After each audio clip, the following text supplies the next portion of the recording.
Hello, Morongo Basin and listeners around the world online at Z107.7 FM.com. This is your Z107.7 local news for Thursday, October 9th, 2025. A 42-year-old man from Johnson Valley has been reported as missing, and the San Bernardino County Sheriff's Department is asking the public's help in locating him. David Lewis is approximately 6 foot 1 inches tall, white, and weighs 300 pounds. Lewis has brown hair and hazel eyes, and he may be clean-shaven. At the time of his disappearance, Lewis was last seen wearing a blue shirt, black shorts, and black shoes. Lewis is believed to be driving a 2008 Chevy Silverado with a California license plate 931-7V3. The Sheriff's Morongo Basin Station says that on Friday, September 28th, they were dispatched to the 4800 block of Saddle Rock Way in Johnson Valley, where it was discovered that David Lewis was voluntarily missing and left the residence on September 26th with an unknown destination. Anyone with information regarding the investigation should contact the Morongo Basin Station at 760-366-4175. We'll have a photo of David Lewis at our website, Z107.7fm.com. Concerned residents, activists, and homeless service providers gathered last night for a community roundtable to discuss challenges facing the homeless. Reporter Heather Clizzy was there and joins us with this report. Led by 29 Palm City Council member Octavius Scott, approximately 30 people participated in a community meeting to share concerns, describe challenges, and offer solutions around the daunting problem of homelessness. Attendees included many who work with the homeless, disabled veterans, former homeless individuals, local college students, a county worker, and a grocery store employee on lunch break. Challenges discussed included lack of jobs, low-paying jobs, lack of affordable housing, and the urgent need for a central resource building in the city. Many noted that there is a surge of young homeless as they age out of foster care at 18 and have nowhere to go and no job training. Others noted that individuals often face a refusal of resources if they do not have mental illness or drug issues. Jen DeFalco, director of a nonprofit, Act of Kindness, was openly worried about the coming winter season. So I think one of the very first things we should worry about is blankets or thicker clothing, sleeping bags, hats, gloves, something that keeps them warmer because it is very cold.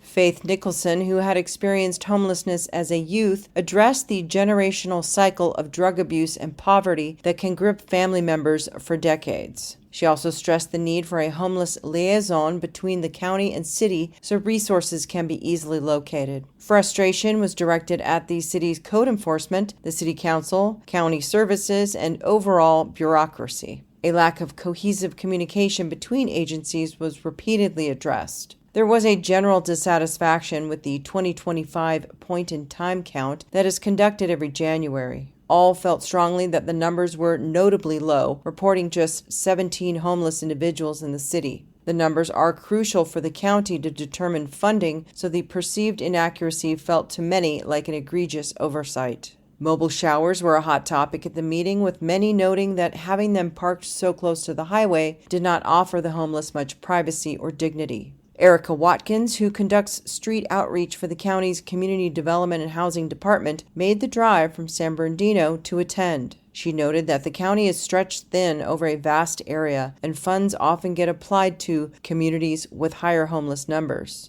She hopes to streamline the way that various agencies respond and to leverage our funding and services. In closing, Scott encouraged attendees to share contact info as he promised to keep the issue alive with the City Council. Reporting for Z107.7, I'm Heather Clizby.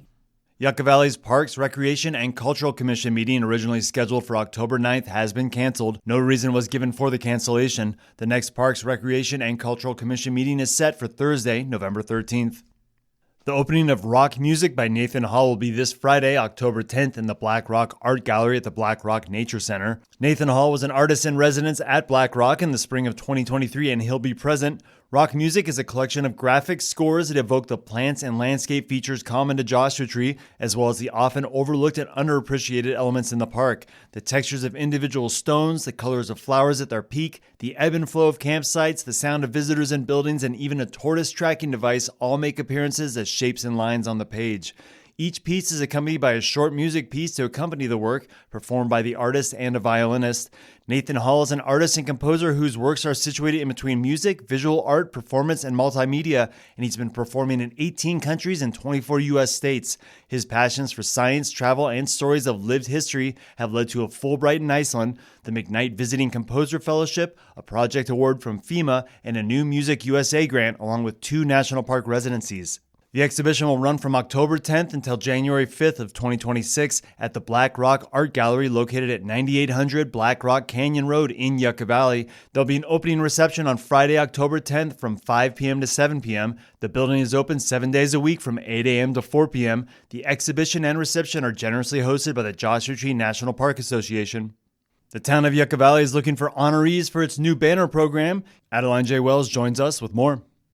The town of Yucca Valley has opened applications for its Military Banner Recognition Program. Recently passed by the Town Council, the program was designed to honor active duty service members, veterans, and fallen service members from recent military conflicts. The custom banners will be displayed throughout the town for 1 year, after which they will be returned to their respective sponsors. Banners will include the honoree's name, photograph, and branch of service. To qualify, honorees must be Yucca Valley residents or an immediate family member of Yucca Valley residents. The banners will be designated on a first-come, first-served basis, with priority given to active duty service members. The cost to sponsor a banner is $50. Applications will be accepted through November 4th. For more information about the Military Banner Recognition Program or to apply, visit the link in this story at Z107.7fm.com. Reporting for Z107.7, this is Adeline J. Wells.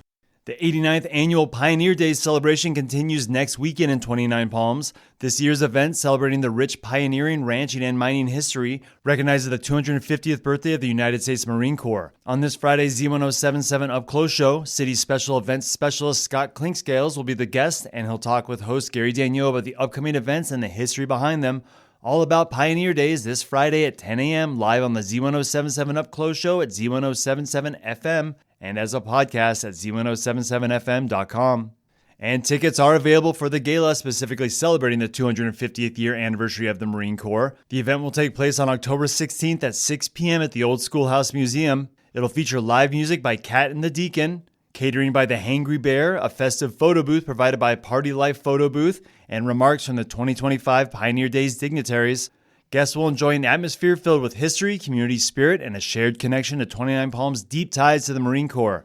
Tickets for the mixer are $30 per person and are available for purchase now. Space is limited, and attendees are encouraged to reserve their tickets early. You can find a link to buy tickets at this story on our website, z1077fm.com. And that's your local news for Thursday. You can hear local news 7 times a day, 7 days a week at 7, 8, 9, noon, 4, 5, and 6. More Morongo Basin residents get their local news from Z107.7 than any other source. Reporting out of Joshua Tree, California, alongside the award-winning Z107.7 News Team, I'm Robert Hayden.